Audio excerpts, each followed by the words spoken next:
Hello students, welcome back to study with Tanvi.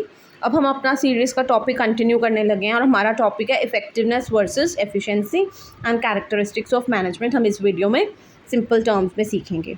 So students देखो, जो effectiveness है और एफिशिएंसी है, they are two sides of the same coin, ठीक है।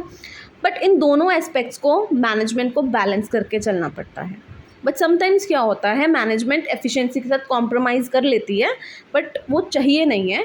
फॉर एग्जांपल, इसको एग्जांपल से समझो। देखो, एक कंपनी की टारगेट प्रोडक्शन थी 5000 यूनिट्स की, राइट। अब इसको अचीव करने के लिए मैनेजर ने क्या किया, डबल शिफ्ट्स स्टार्ट कर दिए, क्योंकि वहाँ पर most of the time power failures हो रहा था। अब उसने टारगेटेड प्रोडक्शन तो अचीव कर लिया, but at a higher production cost of production बढ़ गई। तो हम क्या बोलेंगे कि यहाँ पर जो मैनेजर था, he was effective but he was not efficient, because उसने सेम आउटपुट को प्रोड्यूस किया बट विद मोर इनपुट्स, जिसके कारण हमारी कॉस्ट बढ़ गई। सो एट टाइम्स क्या होता है, अब सेकेंड सिनेरियो देखते हैं। एट टाइम्स क्या होता है कि बिजनेस मोर गुड्स पे प्रोड्यूस करने पे फोकस नहीं करता, he focuses on cutting the cost. तो यहाँ पर क्या हुआ, उसके अगर सपोज करो टारगेटेड प्रोडक्शन 5000 थी, उसने क्या किया, कॉस्ट तो कम कर लिया, बट टारगेटेड प्रोडक्शन उसकी अचीव ही नहीं हुई। उसके से रह गई 4000 यूनिट्स ही प्रोड्यूस कर पाया। इट मीन्स इस केस में, इस सिनेरियो के अंदर क्या हो रहा है, वो एफिशिएंट है but he is not effective, क्योंकि जो 1000 गुड्स का हमारा गैप रह गया वो तो मार्केट तक पहुंचा ही नहीं, राइट। शॉर्टेज क्रिएट हो गई। सो यहाँ पर हमें क्या सीखने को मिल रहा है कि जो मैनेजमेंट के लिए है, दोनों ही एस्पेक्ट्स बहुत इंपॉर्टेंट है। हम अनड्यू एम्फेसिस सिर्फ एक एस्पेक्ट के ऊपर नहीं दे सकते, और वो डिज़ायरेबल भी नहीं है, राइट। तो आई होप ही तुम्हें एफिशिएंसी और इफेक्टिवनेस का डिफरेंस क्लियर हो गया। मैं दोबारा एक्सप्लेन कर देती हूँ। देखो, इफेक्टिवनेस वर्सेस एफिशिएंसी का मेन डिफरेंस ये है, इफेक्टिवनेस कहता है कि अपने टारगेट को अचीव करो टाइमली, और एफिशिएंसी कहता है टारगेट्स अचीव हुए but at a lesser cost of production. हम more output with less inputs produce करें तो हम एफिशिएंट हैं, और अगर हम अपना टारगेट टाइमली अचीव कर पा रहे हैं तो हम इफेक्टिव हैं। तो दोनों ही मैनेजमेंट के लिए इम्पॉर्टेंट है। अब देखो, हमारा नेक्स्ट टॉपिक रहेगा कैरेक्टरिस्टिक्स ऑफ मैनेजमेंट। सबसे पहला कैरेक्टरिस्टिक्स जो मैनेजमेंट का होता है, दैट इज़ मैनेजमेंट क्या है, it is a goal oriented process. अब देखो, कोई भी इंडिविजुअल है, हम भी ले लो, हमारे लाइफ में कुछ ना कुछ गोल्स होते हैं। उसी तरह ऑर्गेनाइजेशन के गोल्स होते हैं। फॉर एग्जांपल, स्कूल की बात करो, उसका मे बी गोल होएगा कि मैं अपना एडमिशन्स ज़्यादा करवाऊँ, ज़्यादा स्टूडेंट्स इनरोल हों, उसकी रेपुटेशन बढ़े। उसी तरह कोई ऑर्गेनाइजेशन है, उसका गोल होएगा मेरे प्रॉफिट्स इंक्रीज़ हों, ठीक है। अब इन गोल्स को अचीव करने के लिए मैनेजमेंट क्या करता है, उनके एफर्ट्स को यूनाइट करता है। जो भी डिफरेंट इंडिविजुअल्स उस ऑर्गेनाइजेशन में काम कर रहे हैं, उनके एफर्ट्स को यूनाइट करता है टूवर्ड्स अचीविंग द डिज़ायर्ड गोल। अब नेक्स्ट हम इसमें करने जा रहे हैं मैनेजमेंट मंत्रा। अब देखो, जॉन वेल्च एक सीईओ था एक कंपनी का। उसने क्या कहा कि कोई भी मैनेजर को सक्सेसफुल होने के लिए इन पॉइंटर्स को फॉलो करना है। सबसे पहले तो उसने बोला कि एक विजन क्रिएट करो और अपने ऑर्गेनाइजेशन के मेंबर्स को लीडरशिप प्रोवाइड करो, मोटिवेशन प्रोवाइड करो, ताकि वो इस विज़न को रियलिटी में बदल सकें। तो विज़न क्रिएट करना बहुत इंपॉर्टेंट है। हमें अपनी ऑर्गेनाइजेशन का विज़न क्लियरली पता होना चाहिए कि आने वाले इतने सालों में मैं अपनी ऑर्गेनाइजेशन को किस लेवल पर देखना चाहता हूँ, और उस लेवल तक पहुँचाने के लिए मुझे क्या करना है, अपने रिसोर्सेज को मैनेज करना है, अपने ह्यूमन रिसोर्सेज को, अपने ऑर्गेनाइजेशनल रिसोर्सेज को, ताकि मेरा विज़न रियलिटी में कन्वर्ट हो। सेकेंड, उसने बोला कि फोकस ऑन स्ट्रैटेजिक इश्यूज। देखो, अपने विजन को अचीव करने के लिए, अपने गोल्स को अचीव करने के लिए स्ट्रैटेजिक इश्यूज़ के ऊपर ज़्यादा फोकस करो, राइट। जो मेन इश्यूज़ हैं उनको देखो। फिर है focus on the main issues. अगर हर एक माइन्यूट डिटेल को मैनेज करने की ज़रूरत नहीं है। माइन्यूट डिटेल्स में don't get trapped. Big picture, big vision, उसके ऊपर फोकस करो और उसके ऊपर काम करना शुरू कर दो, राइट। उसके बाद है main, very important, involve everyone and welcome great ideas from everywhere, ठीक है। सो देखो, कोई भी पर्सन है, एज लॉन्ग एज वो कंट्रीब्यूट कर रहा है ऑर्गेनाइजेशन के अंदर मीनिंगफुल वे में, तो वो हमारे लिए एक बेटर आइडिया जनरेट कर सकता है, वो एक लीडरशिप स्किल प्रोवाइड कर सकता है, तो ऑर्गेनाइजेशन को क्या चाहिए, बेस्ट आइडियाज़ ले फ्रॉम एवरीवन, चाहे वो पर्सन लोअर लेवल मैनेजमेंट में ही क्यों नहीं आता, but may be he is having a very good idea. तो मैनेजर्स को क्या चाहिए कि हर एक लेवल के पर्सनस को इन्वॉल्व किया जाए, उनको ऐसा फील कराया जाए कि they are also the part and parcel of the organisation. तो इसका एक पॉजिटिव इम्पैक्ट भी रहेगा, वो ज़्यादा डेडिकेटेड रहेंगे और लॉयल रहेंगे टूवर्ड्स द ऑर्गेनाइजेशन और गोल्स अचीव करने में हेल्प करेंगे। Then is lead by example. उसने बोला हमेशा एग्जाम्पल दो, एक एग्जाम्पल बनो और उसके ज़रिए क्या करो, अपने एम्प्लॉयज़ को लीड करो, ठीक है। और मास्टरी, जॉन वेल्च ने बोला 4 E's ऑफ लीडरशिप होते हैं, उनकी मास्टरी कर लो एक तरीके से। कौन कौन से 4 E's हैं, energy, energise, edge and execution, ठीक है, क्योंकि उसके अंदर बहुत एनर्जी थी और वो दूसरों को भी एनर्जाइज करता था, दूसरों को भी मोटिवेट करता था, ठीक है। और उसमें कॉम्पिटिटिव स्पिरिट, जिसको हम बोलते हैं ना एज है ओवर द कॉम्पिटिटर्स, वो कॉम्पिटिटिव स्पिरिट होना बहुत ज़रूरी है। और उसको एग्जीक्यूट कैसे करना है, अपने जो भी प्लान है वो भी तुम्हें आना चाहिए।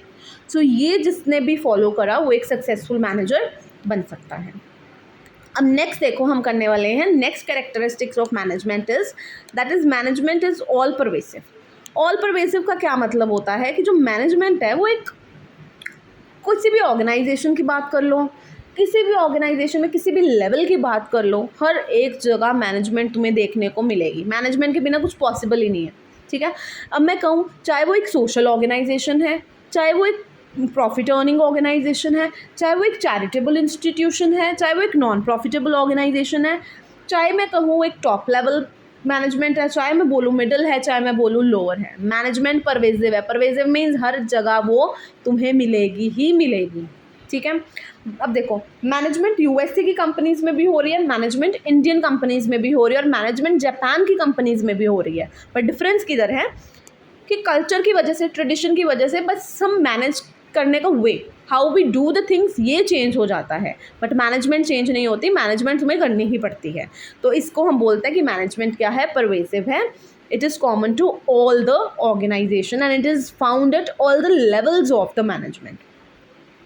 थर्ड हमारा जो है वो कहता है मैनेजमेंट क्या है, मल्टी डायमेंशनल।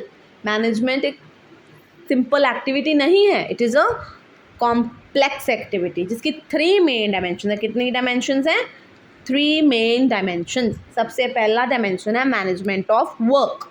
अब देखो ऑर्गेनाइजेशन बनाई है तो किसी ना किसी काम के लिए ही बनी है वो, चाहे वो एक फैक्ट्री है उसमें कोई प्रोडक्ट मैन्युफैक्चर हो रहा है, अगर तुम करो कि गारमेंट स्टोर है वहाँ पे कस्टमर की नीड्स को सेटिस्फाई किया जा रहा है, हॉस्पिटल है वहाँ पे पेशेंट को ट्रीट किया जा रहा है, मतलब किसी भी ऑर्गेनाइजेशन में चले जाओ कोई ना कोई वहाँ पर काम हो रहा है। सो मैनेजमेंट क्या करता है, इसी वर्क को ट्रांसलेट करता है in the goals to be achieved, कि हम वो वर्क को करके अपने गोल्स को क्या कर रहे हैं, अचीव कर रहे हैं। और ये कैसे कर रहे हैं, इसमें हम देखेंगे कौन सी प्रॉब्लम सॉल्व करनी है, कौन सा डिसीजन लेना है, कैसे प्लान्स बनने हैं, कौन से बजट्स प्रिपेयर करने हैं, किस किस को कौन सी रिस्पॉन्सिबिलिटी देनी है। तो ये हम क्या कर रहे हैं, बेसिकली वर्क ही तो मैनेज कर रहे हैं। नेक्स्ट हमारा इसमें जो हमारी डायमेंशन आ जाती है वो हमारी आ जाती है management of people. Management of people में देखो ये तो तुमने सुना ही होगा कि जो ह्यूमन रिसोर्सेज है ना वो हमारे लिए एक एसेट है, कि अगर हम हमारे ह्यूमन रिसोर्सेज हमारे लिए डेडिकेटेड हैं, हमारे लिए लॉयल हैं, तो वो हमारे लिए एक क्या है, एज बन के रहता है as compare to other organisations. So यहाँ पर हमने क्या करना है, हमने ये देखना है कि हम अपने पर्सन्स, अपने ह्यूमन रिसोर्सेज से काम कैसे करवा सकते हैं। It implies dealing with employees as individuals. हम उनको, हर एक एम्प्लॉय को एज एन इंडिविजुअल ट्रीट करें, उनकी नीड्स को ध्यान रखें, उनके बिहेवियर को ध्यान रखें, और सिर्फ इंडिविजुअली ही नहीं ट्रीट करना, बाद में क्योंकि एक टीम वर्क की तरह हम काम करते हैं तो as a group of people भी उनको देखा जाए, ठीक है, उनकी नीड्स को देखा जाए, राइट। तो यहाँ पर हमें अपने ह्यूमन रिसोर्सेज को भी मैनेज करना है। Next is management of operations. अब देखो कोई भी ऑर्गेनाइजेशन है उसका कुछ ना कुछ तो बेसिक प्रोडक्ट या वो सर्विस प्रोवाइड कर ही रहा है ना, तो इट मीन्स वो क्या कर रहा है, एक प्रोडक्शन प्रोसेस चल रहा है उस ऑर्गेनाइजेशन के अंदर, एक ऑपरेशन चल रहा है, एक सीरीज़ ऑफ स्टेप्स चल रहा होएगा या सीरीज़ ऑफ प्रोसेसेस चल रहा होएगा जिसको हमें मैनेज करना है। जब हमने ऑपरेशंस मैनेज कर लिया तो हमारा एंड रिजल्ट हमें अचीव हो जाएगा, मतलब हमारा गोल हमें अचीव हो जाएगा। सो क्लियर है कि मैनेजमेंट मल्टी डायमेंशनल क्यों है, क्योंकि हम इसमें 3 डायमेंशंस को केटर करते हैं, वर्क को मैनेज कर रहे हैं, पीपल मैनेज कर रहे हैं एंड रिसोर्सेज ऑपरेशंस को मैनेज किया जा रहा है, राइट। अब नेक्स्ट जो हमारा कैरेक्टरिस्टिक है, अब देखो कंपनी ऑफ द ईयर कौन सी है, जो एज अ ग्रुप चल रही है, एज अ टीम चल रही है अपने गोल्स को अचीव करने के लिए, राइट, जो प्रॉपरली हर एक लेवल पे मैनेजमेंट कर रही है। अब जो हमारा देखो नेक्स्ट हमारा जो है करेक्टरिस्टिक है, वो कह रहा है कि मैनेजमेंट क्या है, एक कंटिन्यूस प्रोसेस है। Management as a continuous process क्या करता है कि हमारा जो मैनेजमेंट है वो कंटिन्यूटी में चल रहा है, राइट। कोई भी प्रोसेस कहीं भी स्टॉप नहीं हो रहा, वो साइमल्टेनियसली चल रहे हैं। हम right from the start planning, उसके बाद हम ऑर्गेनाइज कर रहे हैं, उसके बाद हम डायरेक्ट कर रहे हैं, उसके बाद हम स्टाफिंग कर रहे हैं, हमारा कंट्रोलिंग चल रहा है। तो ये साइमल्टेनियसली ये सारे फंक्शंस चलते जा रहे हैं, ये स्टॉप नहीं होते as long as an organisation is in existence. जब तक ऑर्गेनाइजेशन है, मैनेजमेंट का प्रोसेस कंटिन्यूसली चलता ही जाएगा, ठीक है। अब जैसे हमने उसमें समिता की एग्जांपल करी थी, वो एक सिंगल डे में डिफरेंट टास्क परफॉर्म कर रही थी, ठीक है। जब वो प्लान कर रही थी, वो रिक्रूट कर रही थी, वो फंड्स ऑर्गेनाइज कर रही थी, वो कम्युनिकेट कर रही थी अपने सप्लायर्स के साथ, हमने पढ़ा था ना पिछले लेक्चर में। तो इट मीन्स मैनेजमेंट क्या है, एक कंटिन्यूस प्रोसेस है, ठीक है। तो ये ऑनगोइंग सीरीज ऑफ फंक्शंस चलते ही रहते हैं। अब next is management is a group activity. अब देखो किसी भी ऑर्गेनाइजेशन में काम कौन कर रहा है, पर्सनस काम कर रहे हैं, डाइवर्स इंडिविजुअल्स जिनकी डाइवर्स नीड्स हैं वो काम कर रहे हैं। अब हर एक पर्सन का भी जो पर्पज़ है ना ऑर्गेनाइजेशन ज्वाइन करने का, वो अलग रहता है।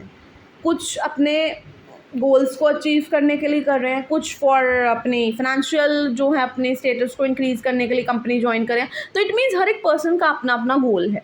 मैनेजमेंट को क्या चाहिए कि इन डाइवर्स नीड्स के इंडिविजुअल्स को एज अ ग्रुप वो कैसे ला सकती है ताकि उसकी ऑर्गेनाइजेशन के गोल्स अचीव हो जाएं।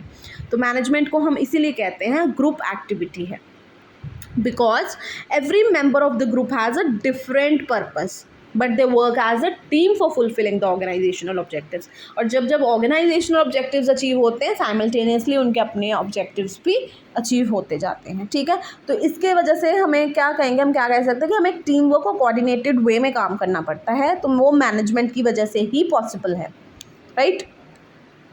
अब देखो जो मैंने तुम्हें बोला कि एक कंटिन्यूस प्रोसेस है, ये साइमल्टेनियसली ये चीज़ें चलती ही जाती हैं।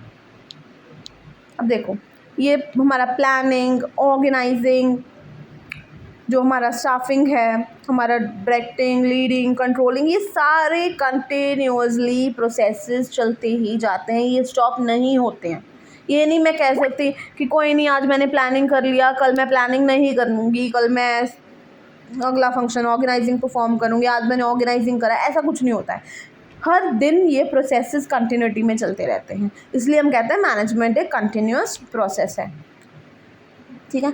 अब नेक्स्ट हमारा जो है that is management is a dynamic function, ठीक है। अब डायनामिक फंक्शन क्या कहता है कि हमारा जो बिजनेस इन्वायरमेंट है ना वो चेंज होता जाता है। हर दिन कोई न्यू इनोवेशन आ गई, हर दिन कोई न्यू चैलेंज आ गया, हर दिन कोई न्यू सिचुएशन आ जाती है। तो मैनेजमेंट को अपनी एक्सटर्नल इन्वायरमेंट के साथ इंटरेक्ट करना पड़ता है, जिसमें वेरियस डायमेंशंस आ जाती हैं, सोशल, इकोनॉमिक, पॉलिटिकल फैक्टर्स आ जाते हैं। अब अनसर्टेनिटी रहती है बिजनेस के अंदर भी। अब मैनेजमेंट को क्या करना पड़ता है, अपने आप को चेंज करना पड़ता है, ठीक है। अपने गोल्स को थोड़ा बहुत एडजस्ट करना पड़ता है ताकि वो अपने एनवायरनमेंट के साथ अडेप्ट कर ले या एडजस्ट कर ले, ठीक है।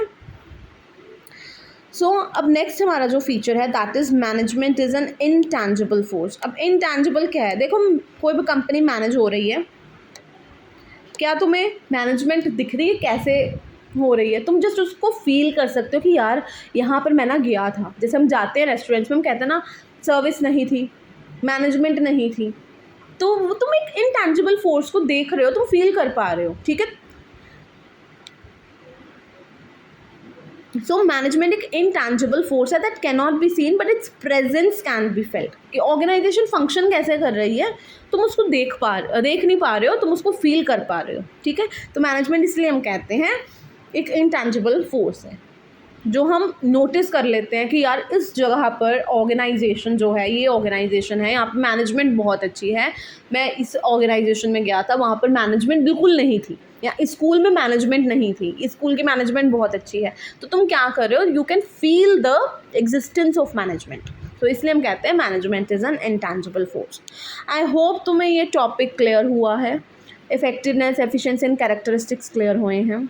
हम ऐसे ही detail line by line, point by point explanation करने वाले हैं, and that too free of cost. So please do like and subscribe my channel and do motivate me also to make further videos. Thank you.